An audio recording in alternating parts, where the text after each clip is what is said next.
and I'll let everyone introduce themselves as we go along. So I'm Joe Plowman, and I'm basically a dorky kid from rural Montana.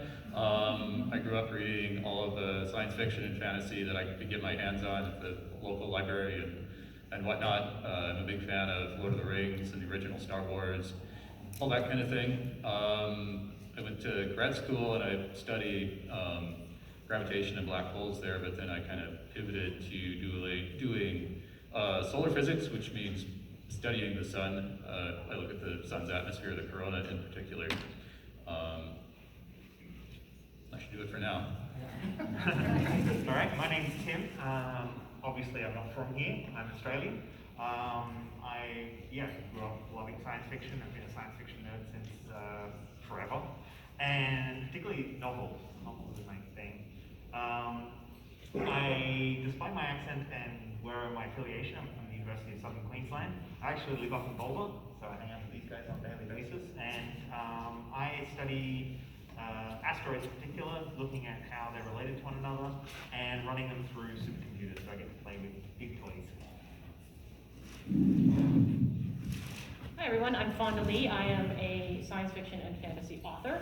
My most recent series is an epic fantasy trilogy called the Rainbow Saga, but I got my start in science fiction. I debuted with a novel called Zero Boxer, which is I've described as Rocky meets Gattaca in space. And then I had a duology, EXPO and Crossfire, which was my alien colonization YA science fiction series. And I have been a big science fiction fantasy nerd ever since I was little. Grew up on Star Trek original series, reruns, and then Next Generation. So this will be a lot of fun. Hi guys, I'm LJ Hackmeister. I'm an author and an editor. I write everything under the sun from speculative fiction. I'm also queer, so a lot of LGBTQ representation in my work. I'm also a huge nerd. I thought I was the only person that liked Star Trek Next Generation in my town, so I'm so glad to finally find my people. And I'm a really big supporter of Lifeline Puppy Rescue, so all my book sales go to rescuing puppies. That's great. Okay, so why don't we start with the first question? And I can go around, but I think it's better just if anyone has a response, just to speak up. So the first question I'm going to ask is what are some common flaws in science fiction that you see from a science perspective? Like things where like you see this and you're like, oh, why are they doing that? Like why is that all screwed up? So take it away. So I think Bill's going to go into this one in a little more detail, and this is not a flaw or pet peeve per se, but something that. We're having a hard time hearing you guys. Speak up. Okay. So this is not a flaw per se, but it's something that, from the scientist's perspective, we're pretty sure now is not going to happen, and that's faster than light travel. But don't get me wrong, you can tell some really great stories that have faster than light travel, and I think that means you should tell them. So my pet peeve is similar to that. I get annoyed with faster than light communication. You can have FTL travel, sure, wormhole, go for it. But when you arrive within a solar system, nobody should know you're there until several hours after you arrive because of the speed of light. So that's one of my pet peeves, but I really like it when authors use that as a plot device. So they, particularly in military science fiction, there's a couple of authors who have made that one of their core tenements, and how the military strategies surrounding that activate and lead through that. So I kind of like that. Well, as an author, I'm going to answer this from a storytelling perspective, which is when you have, the biggest pet peeve for me is when the rules of the world aren't consistent.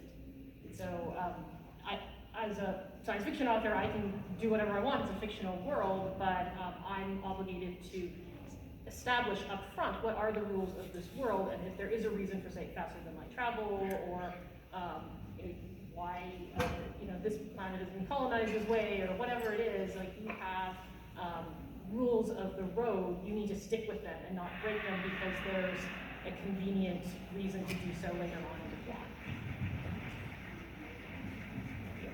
My biggest problem with, the common flaws I see in sci-fi are, because I'm a nurse and that's my background, are issues with any kind of medical devices or situations where somebody's receiving medical care. I think the biggest example, as soon as you said that, I was like, oh, Prometheus. When, I can't remember her name, I hated that movie so much that I already forgot the main character. You guys remember? Help me out if anybody remembers the main character's name, the female. Anyway, she had, I hope this doesn't spoil it for anybody, but she gets impregnated, and then for whatever reason, the medical cylinder couldn't identify like female anatomy and couldn't perform that abortion or whatnot. It was all just like super scattered and like didn't make sense. And then there were inconsistencies, especially since I work in an ambulatory surgery center. I got really pissed that, you know, her recovery was just so strange. Like she could climb in one instance and take these huge hits, and then she was like limping along the next. And so it's very inconsistent in its representation of how a patient would recover. That's just like my big thing. And like you said, I'm okay if somebody establishes like these are the rules within this world, and I can kind of like ignore some of the bigger maybe the plot holes or like Star Trek the transporters. We can kind of let that, like, because it's copies of people going down, correct? That's so you can kind of just let that go and not think too much about it. If the rules are followed and stay consistent, I'm okay with it. But that anything with medical science that is just not accurate, I can't handle. Okay, well, let me ask a follow-up question, which is actually kind of similar to what you just said, but I think it's interesting. So there are definitely cases in science fiction where I can see the author having to choose between trying to keep the science correct and telling a really good story. And we can all think of examples, like Star Trek, for example. You know, Star Trek's always going back in time. Like every other day, they're going back in time. And you know, and all those stories are really fun, and we love them. But if you think about them hard, you're like, well, why didn't they do this? Why didn't they change time at this time? That sort of thing. But you know, we let it go because we want to see the story. So what do you guys think about in terms of the science versus telling a good story? How do you balance those two? Oh, me? I'm not writing notes. Anyone can go here. Okay, I'll go first. I definitely, I have such a goldfish brain that I have to write stuff down. And science fiction versus telling a good story. I'm just going to repeat what you said and what I said earlier. I don't care as long as it's consistent within the rules set by the creators. If it's really egregious, then I have a hard time with it. But just the flawed science. I actually have a question of if that's okay. Absolutely, yeah, go ahead. I've always been fascinated by Event Horizon and if that technology was even plausible in the near future. So like that kind of, when they're talking about, the explanation was instead of going from point A to B in a straight line, you just fold space, punch a hole, and are able to transport. So their scientific explanation seemed a little rocky for me. Again, that's not my area, I'm more medical. But it worked for that particular movie for me. Everything else was so terrifying that I didn't really pick apart the science. But I do have questions about that. But anyways, I thought that was a good story, so I let that ride. But I want to know from scientists if that works. Who wants to take that one? I'll take a stab at it. You take it. So, I mean, folding space to travel faster than light without traveling faster than light is kind of a staple, and that's one example of it. And I've studied gravitation at least some, and that's kind of the relevant field of science.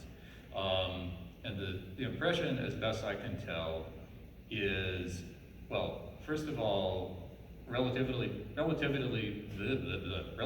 basically says that if you can beat a photon from point A to point B, you can kill your grandfather too, and that's problematic. So from that perspective, and moreover, we don't see anything in the universe that looks like it's doing that. So I think the answer is probably not.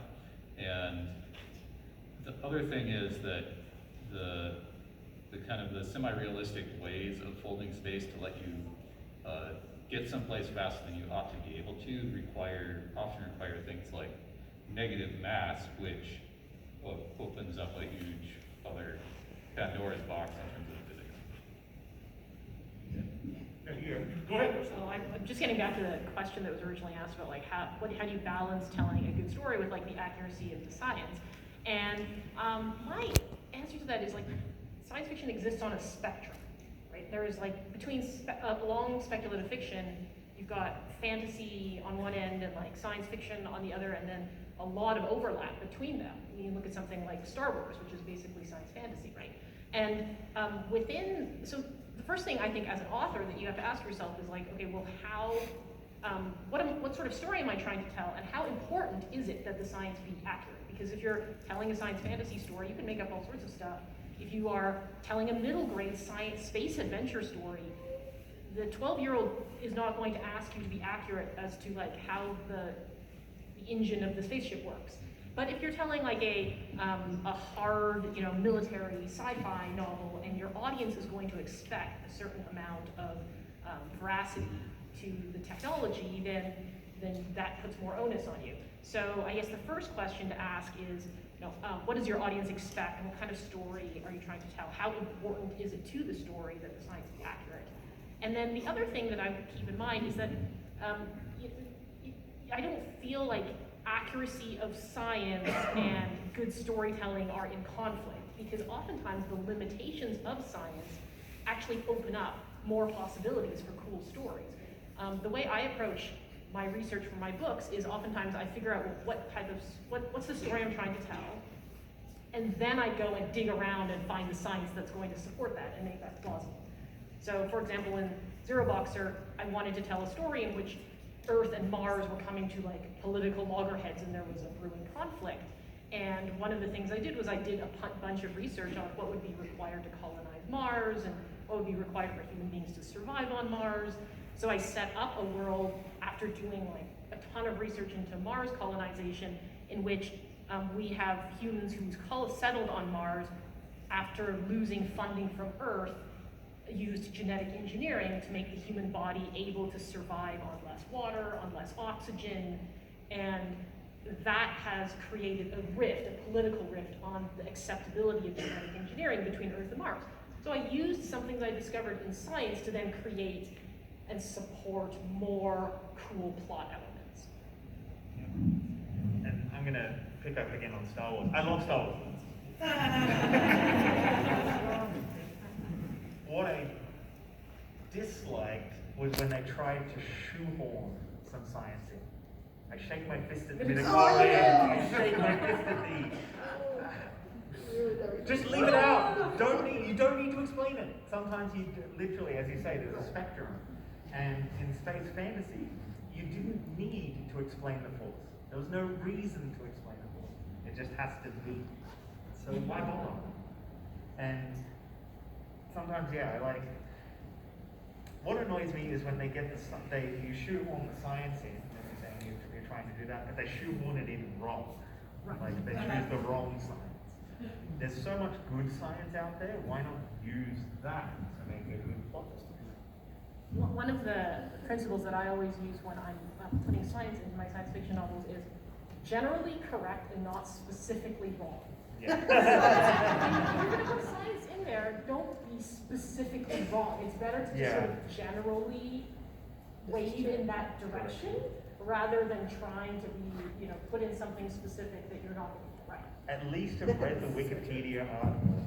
Okay, so this takes us to another question, which I think may fit along these lines, especially since some of this fiction you're doing is trying to take advantage of the science information that may be out there and trying to be very specific. So there are clearly cases that as our society advances and we get more discoveries, more technological advances, it starts to ruin stories that existed. So for example, when I was a kid, we didn't know much about Venus. Venus was covered in clouds. And so people started to say, hey, maybe Venus is a jungle planet. Maybe there are dinosaurs on Venus. There was all these stories about that. And then we go to Venus and find out it's really, really hot and nothing can survive. And it's like, oh, well, those stories are done, right? We can't do those anymore. So what are some examples where the science has all of a sudden changed like the ground beneath your feet, is either ruined a story that you loved, or is maybe affected how you might write a story? So, go ahead. Sorry, I'll start with that one. So one of my favorite science fiction trilogies is the Mars trilogy by Stanley Robinson. It was written in the 90s, and he's a very accurate author. Like if you read a lot of his books, you find that a lot of what he's basing it on is based in science, and it was based on the science of the time. So within that series, they're colonizing Mars at various stages of Mars colonization. But that how they access the water, you know, they go to the South Pole, drill down, oh look, water, yay! And now we're getting more and more science on the nature of that water. It's very salty, it's not usable, and a lot of what we're finding out now in the last couple of decades of Mars actually completely destroys a lot of those plot lines. So that series has been kind of ruined for me after learning a lot more about Mars. I feel like every science fiction series that had flying cars. Still feel so, you know, bummed out that Back to the Future's flying cars and like self-lacing shoes did not come about in like, what was it, 2015 or something like that? That like goes in the future and the cars are flying. For me, one of the things that has really caused science fiction from the past to feel really dated now is just how much digital technology has advanced relative to like space travel. So like I read a lot of classic science fiction novels like Larry Niven and Jerry Pournelle, and like there's stories there in which like the crews are exploring the galaxy, but like all the crew are like men, and the women are bringing them coffee and they're reading the newspaper and, you know, and like drafting like pen notes. So there's so many, like all the digital, both the digital elements and social change have made a lot of science fiction from previous decades feel like very warped through the looking glass because of how much we overestimated our space travel advancement relative to like digital communication and social change. Or how we still don't have strong AI despite having computers that are far more powerful than those authors imagined. Okay. You guys already said it. Actually, I was thinking about Back to the Future. It's a perfect example. And then midichlorians is the big one as well. But also for me, I think the biggest thing is social change. So the story that changed for me the most just over the years, and I hope this is a deviation from the question, but was Dune. Dune is really hard for me to watch now. I liked it, even like the 80s version. Or whenever it was 80s, right? The first one? 84, yeah. Because I grew up on it, but it's just harder to watch now. Just like, especially now that I can kind of see just some of the ways the cultures are treated, some of the racism, some of the misogyny, some of the things that I didn't pick up on before. So, yeah, just that's the biggest thing that is rude for me. I can let a lot of the science go, but it's the social stuff that makes things unwatchable for me. Okay, so let's go to a different topic, which is just science fiction worlds, right? So there's many science fiction worlds that are fascinating to explore in either television or movies or in books and the rest. But there's also actual worlds that have been discovered now, or at least we can hypothesize on based on their masses and their distances from stars and the rest. So this is sort of a two-part question. What is your favorite world that you'd like to investigate, either real or plausible or something in fiction? That's a hard one, isn't it? I just want to see some of those worlds that are like raining lead or raining glass. I mean, not up close. But from a distance, like this sounds so tremendous to me. I just want to be able to observe that. So that was the first one. Favorite world to It could be any kind of favorite world. I won't specify. It could be real. It could be imagined. You name it. I'm just curious. That's the biggest thing. And I also, my fantasy, like, that movie Contact, when she was on that world for like 5 seconds, and it was kind of like a tropical paradise with like cool colors. I want to be on that world. I just want to see what that's like. So I want some beautiful tropical planet with beaches and mountains and just something unspoiled. So I'll name one. Maybe I'll get it started this way. So I can think of one. Oh, sorry, that was just my fantasy.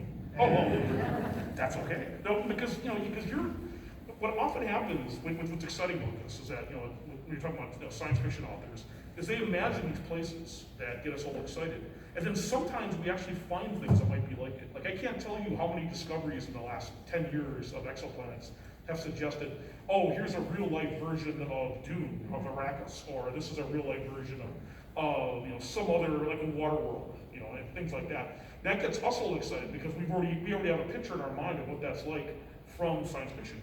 And then we kind of go back and forth. Well, what would a real water world like? What kind of life would be on a water world? Do you have to have dry land, or if it's completely, if it has a 100-kilometer deep ocean, is that a different thing? So I'll give you an example of a world I was thinking about. Is that we find a lot of examples in our solar system of cases where tidal forces have actually essentially eliminated all the rotation for a world. So it always keeps one side close to the central planet or to the star, right? So it's a very slow rotation.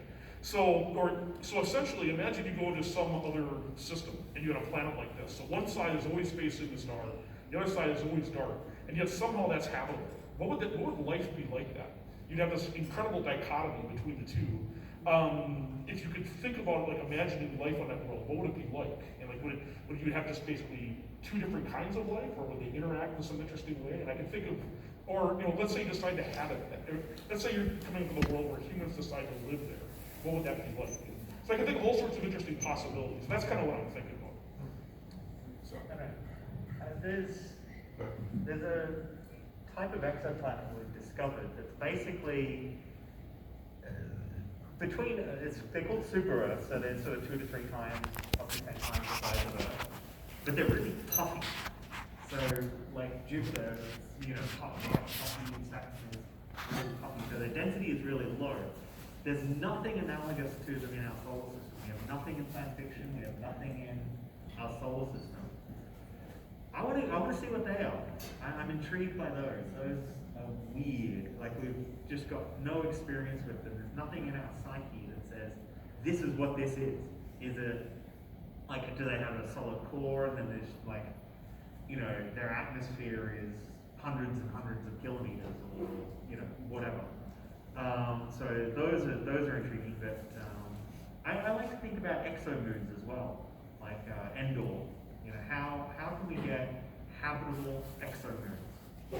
We haven't even found. It's still up in the air whether we've even found an exomoon yet.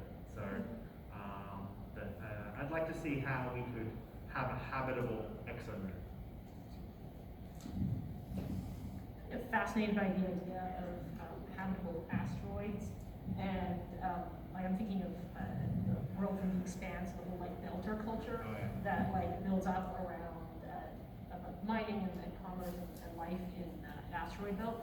So that's kind of fascinating to me. And then of course, I've also always grown up on science fiction where there's alien civilizations, and what it would be like to go to a planet and find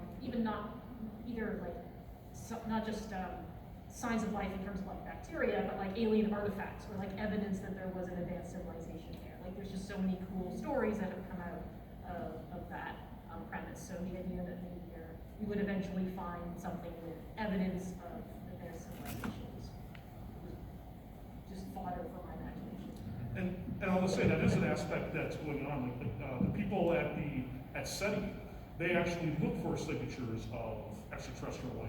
And so far we haven't found anything, but everything we're learning seems to suggest that our solar system is not uncommon compared to those throughout the galaxy. So maybe there's life elsewhere. It seems likely, almost certain that it exists somewhere. But is it a life that can build radio telescopes, or is it the kind of life which still has billions of years to go to do anything interesting? Okay. I have a question for the scientists, actually. I've been wondering this for a long time. Is there anything unique about our solar system, the way it's protected by I don't know if I pronounce it correctly, the Oort cloud? Oort cloud? Yes. Is there anything special that makes our solar system unique, extra protected, or I'm just trying to think about how to write my next novel. So I think that our sun is actually in kind of a sweet spot in terms of so the small stars like the red dwarfs have huge solar flares. Because they're so dim, you have to be in really close in order to get enough light to support life, so they're not just ice balls. But if you get bigger, the stars get more active again, and their brightness increases incredibly quickly as a function of mass, which means that they burn through their fuel a lot faster. And so the upshot of that is that a bigger star might not stick around for long enough to support life. And so I don't know exactly how big that sweet spot is in terms of mass, but the sun is in really a pretty good spot as far as that goes. In terms of the Oort cloud, so for those that don't know, that Earth, our solar system is surrounded a great distance by, we think, a cloud of comets. Okay?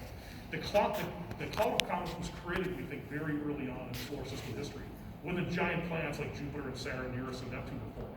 And they're essentially taking the pieces that are helping make the planets. Comets are like essentially the building blocks of planets in the outer solar system. The leftovers were getting thrown out of our solar system by Jupiter and Saturn and the rest. And some managed to find dynamical ways to stay gravitationally connected to our sun. Okay, so we think we think your cloud and comets are telling us about really solar system formation. But one of the things that might make us special, which is always really interesting to me, is that we're used to thinking of the Earth as having the way it is today, an oxygen atmosphere and water and life and everything else. But a lot of this is relatively recent. For billions of years, the Earth did not have any sustained amount of oxygen in its atmosphere. Okay, and life, the kind of macro life we have now, is really just in the last few hundreds of millions of years.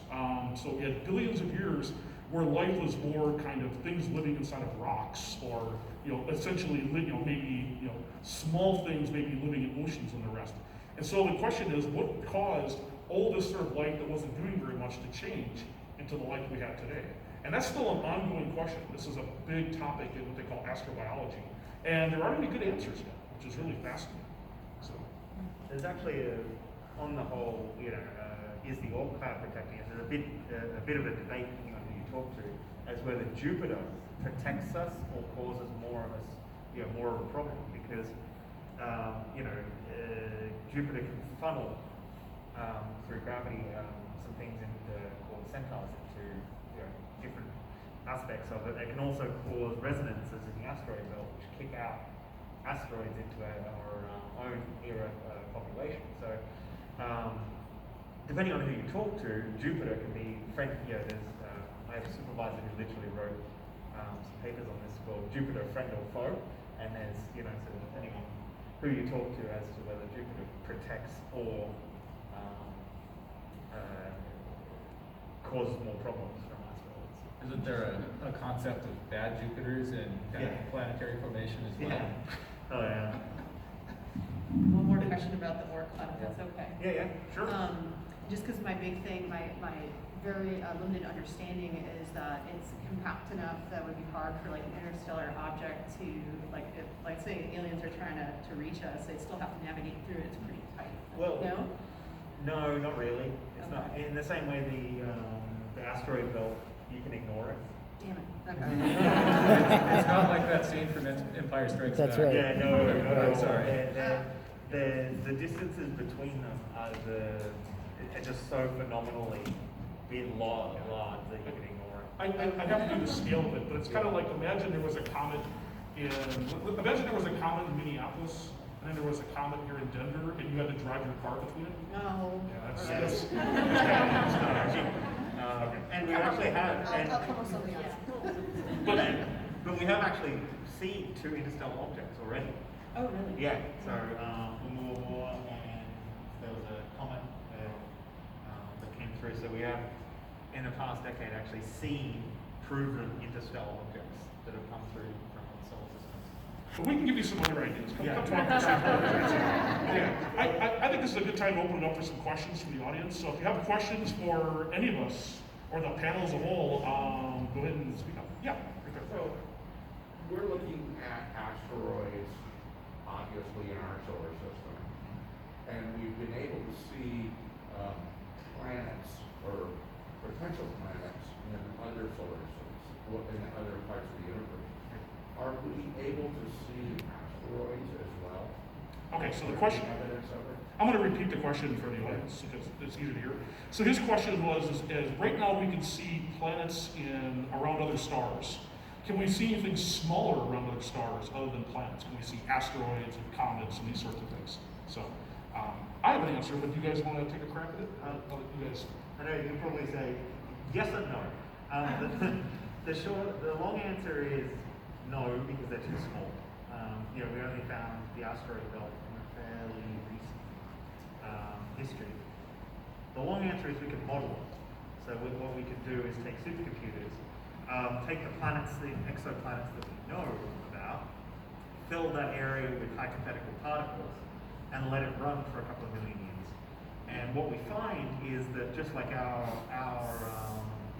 asteroid belt is in a very narrow range, there are only certain places that would dynamically be stable enough to have the asteroid. So we know that they're there, we just can't see them. I'll just add one quick thing to that. But the one thing we can see are dust. Like dust, essentially when you have a lot of small objects and they collide, they create a lot of dust.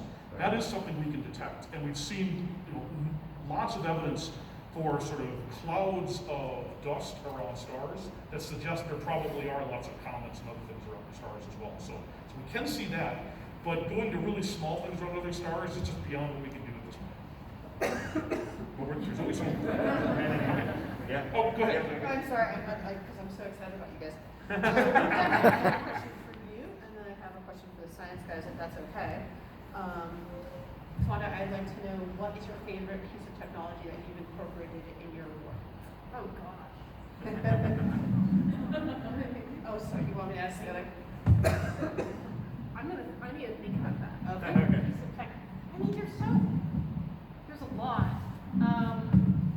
Piece of tech that I've incorporated. I can grill those guys. Yeah, For a minute. okay, so I will say, I had a short story that I got commissioned to write for MIT Magazine, and I was like, well, what should it be about? And they're like, oh, you're the science fiction author, you come up with something. So I had like a deadline to write this, and I had no ideas. So I ended up talking to a friend of mine who's a computer scientist, and I was like, okay, what are some cool, like, science-y ideas that haven't been explored that much? So we brainstormed a bunch of stuff, and I ended up going down the rabbit hole researching deepfake technology, and which is kind of, it's pretty wild, and it's advancing very quickly, and it really can do some disturbing things in terms of blurring the line between what we see as real and not real. So I ended up writing an entire story based on deepfake tech and a character who deepfakes a fake girlfriend in order to throw off his parents, and I turned it into the format of a Reddit, like, our relationship